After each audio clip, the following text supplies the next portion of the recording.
Bienvenido a tu canal de biografías.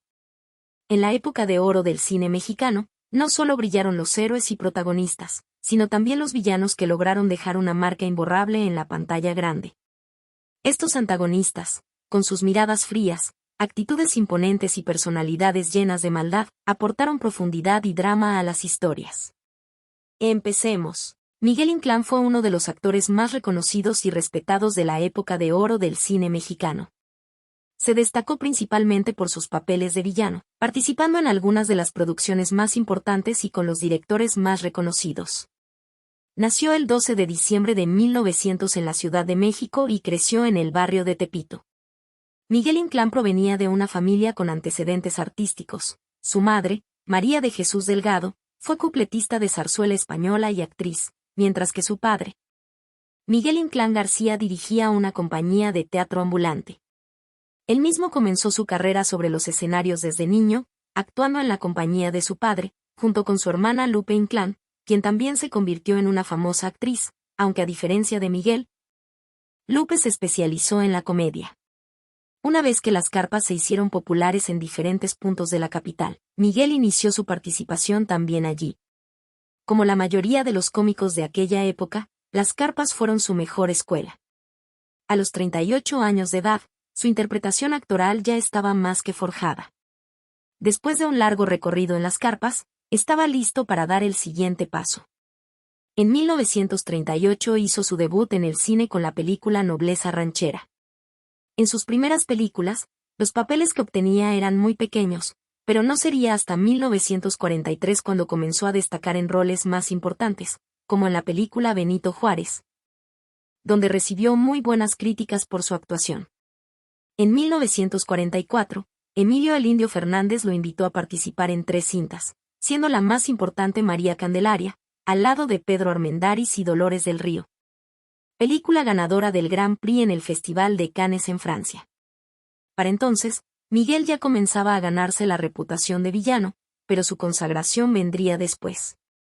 En 1946 filmó Doña Bárbara junto a María Félix, Julián y Andrés Soler.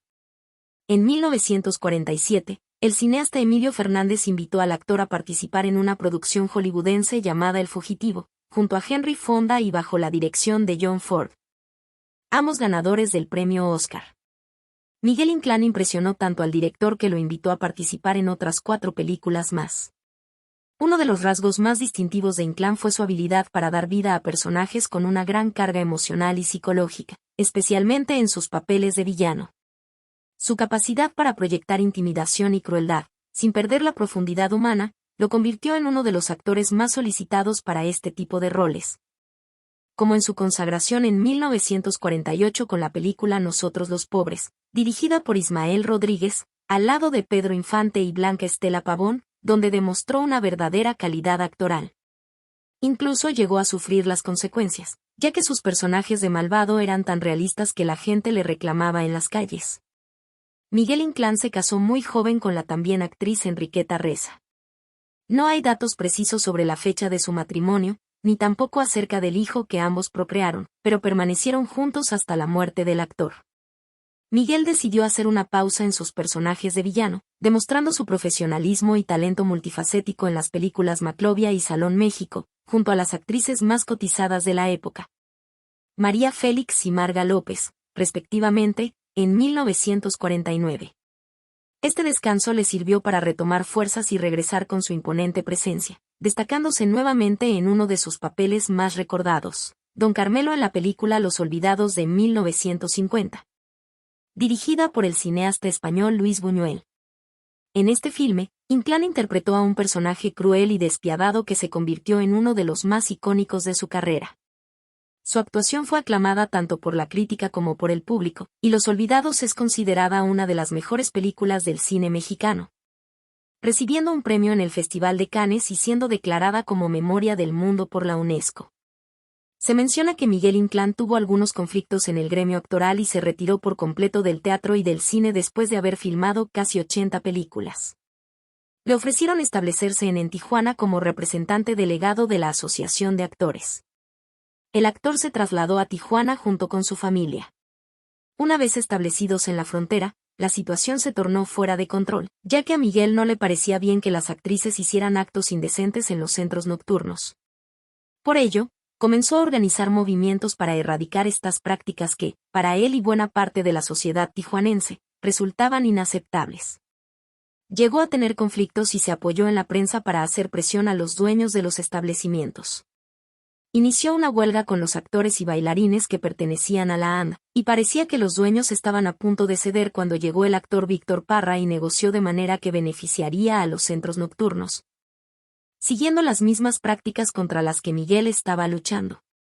Decepcionado y cansado, el actor se retiró de la ANDA y comenzó a dar clases particulares de actuación junto con su esposa Enriqueta y su hijo Miguel Inclán Jr.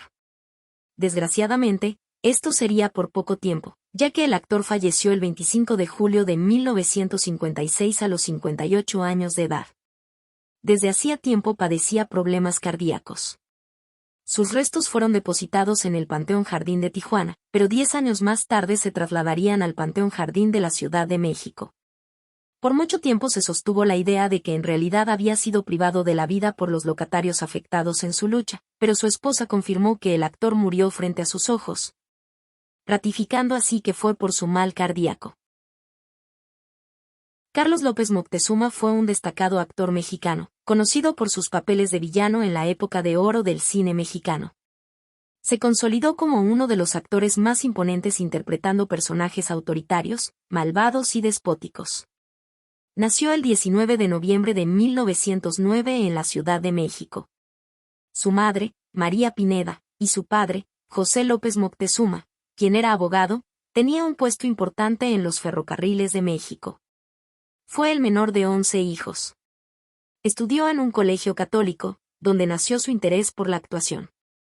Por recomendación de su padre, estudió la carrera de administración, pero lo que realmente le interesaba era la actuación. Su padre no estuvo de acuerdo con ello, diciéndole que no tendría su apoyo y que debía pagarse él mismo sus clases, por lo que trabajó con su padre como mensajero en los ferrocarriles para poder pagar sus estudios en Bellas Artes, donde cursaba teatro y actuación. Fue alumno de Virginia Fábregas y Fernando Soler, quien le recomendó que se enfocara en papeles de villano, ya que, por su fuerte presencia y personalidad, era donde encajaría mejor y su carrera despuntaría con éxito. Permaneció durante 4 años en la compañía de Teatro Orientación, donde adquirió la experiencia necesaria para entrar de lleno a la pantalla grande, y fue allí en el teatro donde conoció a su futura esposa, la también actriz Josefina Escobedo, con quien procreó a sus 2 hijos, Josefina y Carlos. Solo sobrevive Carlos, quien es un abogado prominente. Su debut cinematográfico sería en 1935 en la película Dos Cadetes, donde recibió muy buenas críticas, para luego participar en Los Millones de Chaflán en 1938. Con Pedro Armendáriz y Joaquín Pardavé.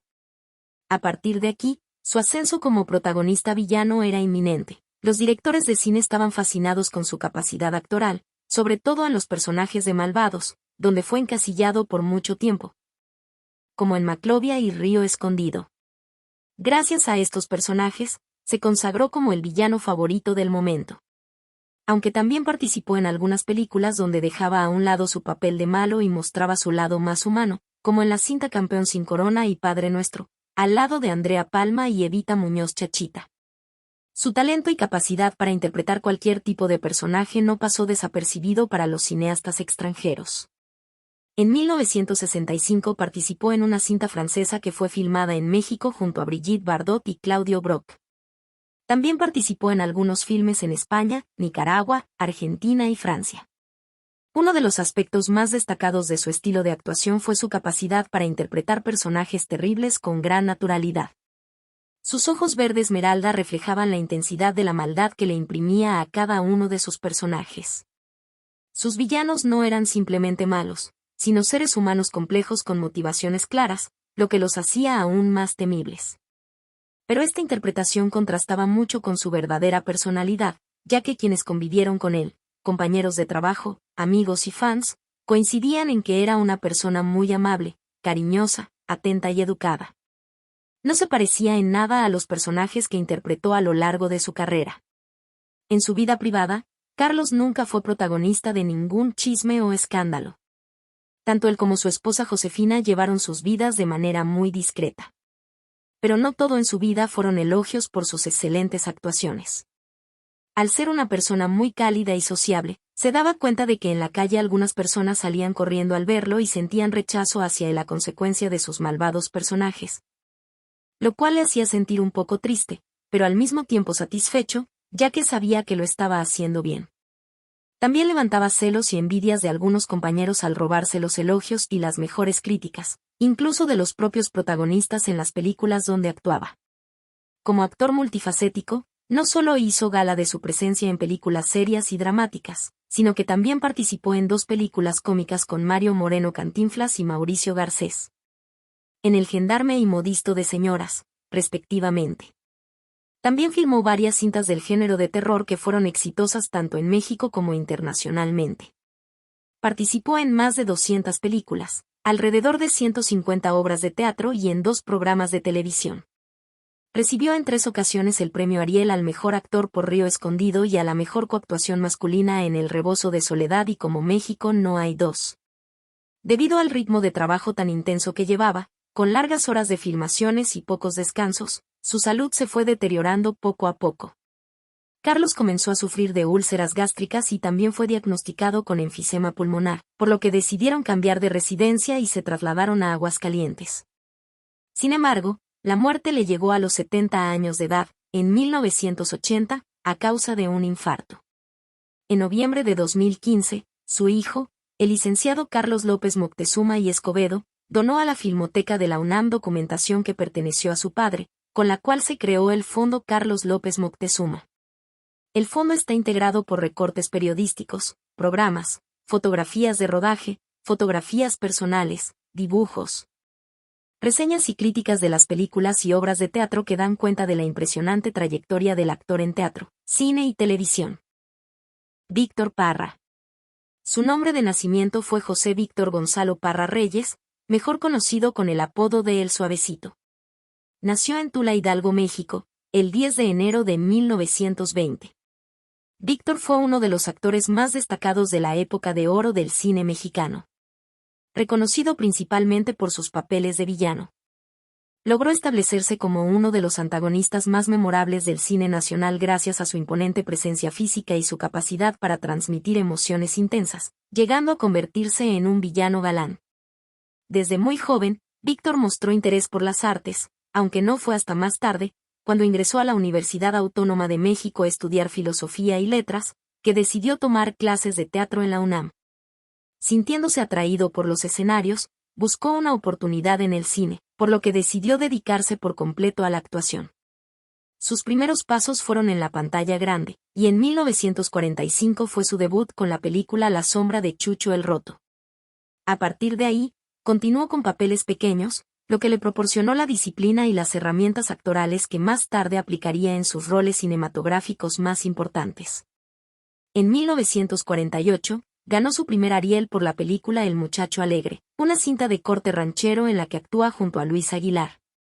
Y que sería su trampolín para que los directores de cine lo eligieran en 1949 para protagonizar la película Ángeles del Arrabal, interpretando a El Suavecito, junto a Sofía Álvarez, José Elías Moreno y Carlos López Moctezuma. En la película, interpreta a un joven gángster sin escrúpulos. El éxito y la aceptación de la película fueron tales, que se filmó una segunda parte con Víctor en su personaje de El Suavecito. Los personajes que interpretaba Víctor Parra eran muy particulares y diferentes, ya que no encarnaba al típico malvado, sino que detrás de su figura bien alineada se escondía un galán villano que vivía de engañar y estafar a las personas que confiaban en él. Víctor no dejó de trabajar, y al año filmaba de 2 a 3 películas. Su tercer Ariel lo ganó como mejor actor en la película Los Fernández de Peralvillo, junto a Sara García y David Silva. En total, filmó cerca de 50 películas. Víctor también fue actor de teatro, participando en algunas obras importantes, además de ser productor y escritor de cine. A sus 50 años, decidió dedicarse de tiempo completo a la Asociación Nacional de Actores, ANDA, donde impulsó mejoras en cuanto a prestaciones y mejores salarios para sus compañeros actores. Víctor se casó y tuvo 4 hijos. Falleció en la Ciudad de México en 1994, a los 78 años, por un infarto al corazón. Rodolfo Pérez Acosta. Fue un destacado actor mexicano que nació el 29 de julio de 1920 en el Chamizal, Chihuahua. Cuando tenía 3 años de edad, su familia se mudó a Los Ángeles, California, donde desde muy pequeño demostró su gusto por la actuación. Estudió teatro en la Universidad de Los Ángeles, y a los 19 años decidió viajar a la Ciudad de México para estudiar actuación en Bellas Artes, donde permaneció por 3 años. Así fue como dio inicio su carrera actoral en el cine de la época de oro. Una de sus primeras películas fue El Fugitivo, junto a Miguel Inclán y Dolores del Río, dirigida por John Ford y Emilio Fernández.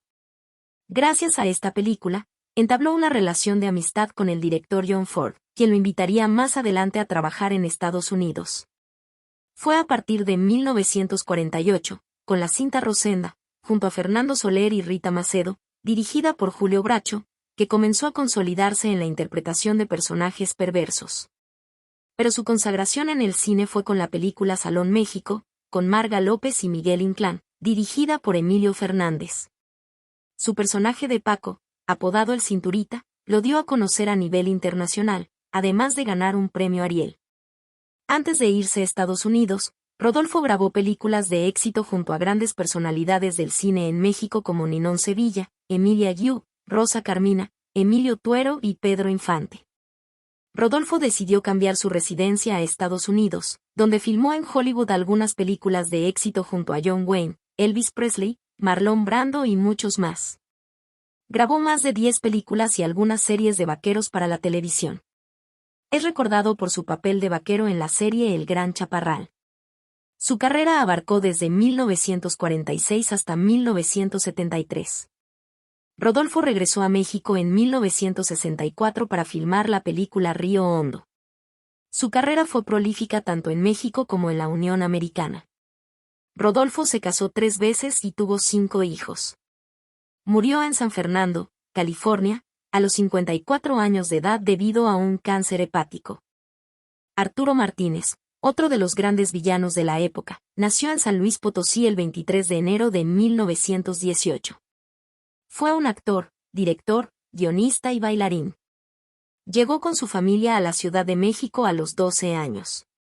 Comenzó trabajando como cargador en el mercado La Merced, y luego fue empleado de limpieza en un boliche, pero siempre tuvo la meta y el propósito de convertirse en actor. Se acercó a una carpa donde consiguió trabajo como ayudante general, lo que le permitió actuar como extra en algunos sketches de cómicos. Más tarde, a los 17 años, empezó a participar como bailarín y fue contratado por la compañía de Leopoldo Beristain para una gira por México y Centroamérica. Mientras participaba en algunas puestas en escena en el Teatro Regis de la Ciudad de México, Pedro Armendáriz le dio su primera oportunidad como actor, invitándolo a realizar una participación en su obra, ya que el actor villano original no le convencía por completo. Armendáriz decidió reemplazarlo por Arturo, quedando tan impresionado con su actuación que lo recomendó para iniciar su carrera en el cine. Su debut cinematográfico fue en 1947 con la película Juan Charrasqueado, donde además recibió su primera nominación al premio Ariel. A partir de aquí, se consolidó en papeles de villano, lo que lo llevó a convertirse en uno de los mejores actores de la época de oro, filmando cerca de 200 películas. Dirigió cerca de 70 películas en la década de los 60. Aunque su carrera como director no fue tan prolífica como la de actor, tuvo algunos éxitos, aunque ya no tan recordados. En septiembre de 1992, debido a problemas pulmonares, fue ingresado en el Hospital Los Ángeles de la Ciudad de México, donde falleció el día 26 a causa de un infarto. Sus restos fueron cremados y colocados en una cripta familiar, junto a los de su hijo Víctor Manuel, actor y director, quien había fallecido 2 años antes. Manuel Donde fue uno de los actores más prolíficos y recordados del cine mexicano, especialmente durante la época de oro. Su hermana fue Elda Donde, madre de las hermanas Lorena y Teresa Velázquez, ambas con carreras muy prolíficas. Su carrera abarcó más de 3 décadas, tiempo en el que se destacó principalmente por sus interpretaciones de villanos en un sinfín de películas. Con una presencia imponente y una habilidad natural para interpretar personajes duros y despiadados, se convirtió en uno de los actores secundarios más solicitados y reconocidos del cine mexicano. Manuel Donde nació el 1 de junio de 1906 en Campeche, México. Aunque se sabe poco sobre sus primeros años de vida, desde joven mostró interés por el mundo del espectáculo. Si bien no pertenecía a una familia artística, encontró en la actuación una pasión que lo llevaría a desarrollarse como uno de los actores más prominentes del cine. Desde muy joven, Donde decidió mudarse a la Ciudad de México en busca de mejores oportunidades para hacer carrera en el cine, una industria que estaba comenzando a consolidarse. Donde no tuvo una formación formal en actuación, pero sus habilidades naturales y su carisma en pantalla lo llevaron a obtener papeles en algunas producciones teatrales y, posteriormente, en películas. En 1933 debutó en la película La Llorona. Filmaba numerosas películas al año sin descanso. En más de 50 películas encarnó malvados y justicieros, pero en su mayoría fue villano.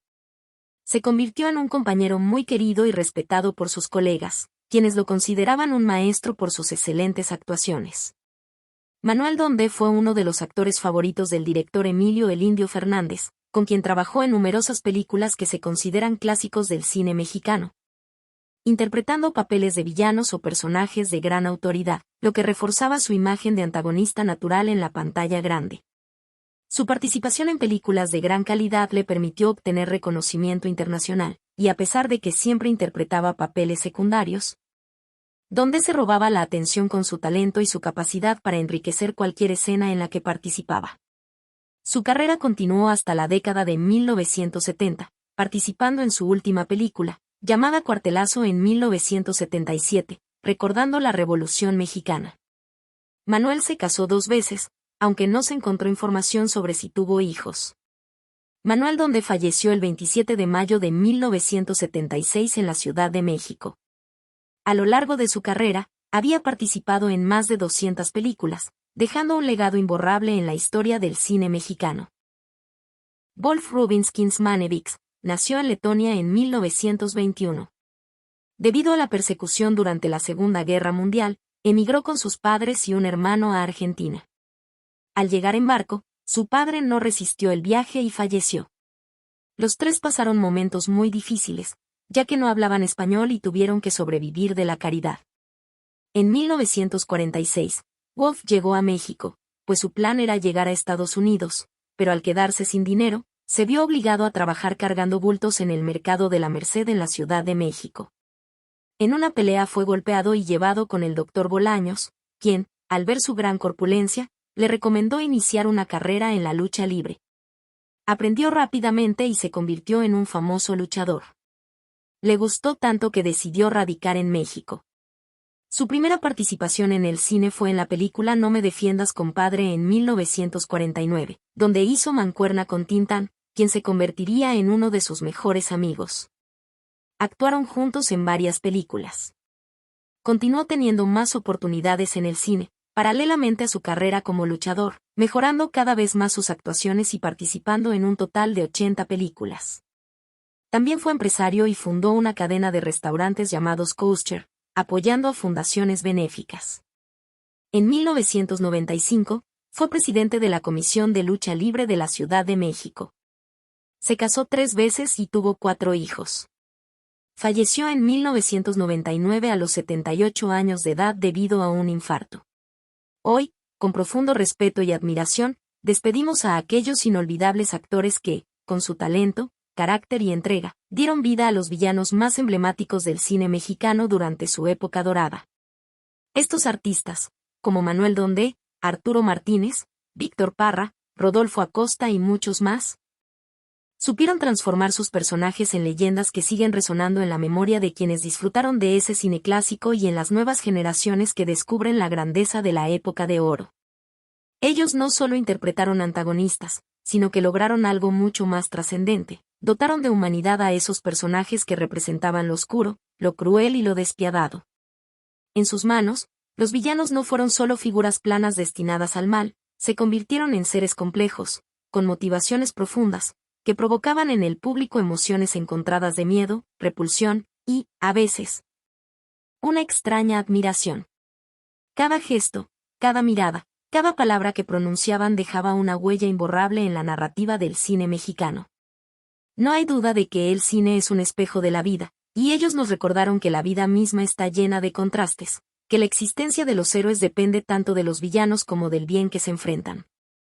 Los personajes que estos actores encarnaron fueron más que meros villanos, fueron símbolos de lucha interna, de las sombras que todos enfrentamos en algún momento. Ellos se convirtieron en la cara visible de lo que a menudo tememos y, a través de su maestría actoral, supieron humanizar el mal, haciéndolo palpable, comprensible y, a veces, incluso necesario para la historia. Su legado no se mide únicamente en el número de películas que realizaron o los premios que recibieron. Su verdadera herencia reside en las emociones que despertaron, en los recuerdos que dejaron en el público y en las historias inmortales que ayudaron a construir. En más de 200 películas cada uno, estos actores demostraron que el cine mexicano alcanzaba sus momentos más sublimes no solo con los héroes, sino también con los villanos. Sin ellos, el dramatismo, el suspenso y la profundidad de los grandes clásicos no hubieran sido posibles.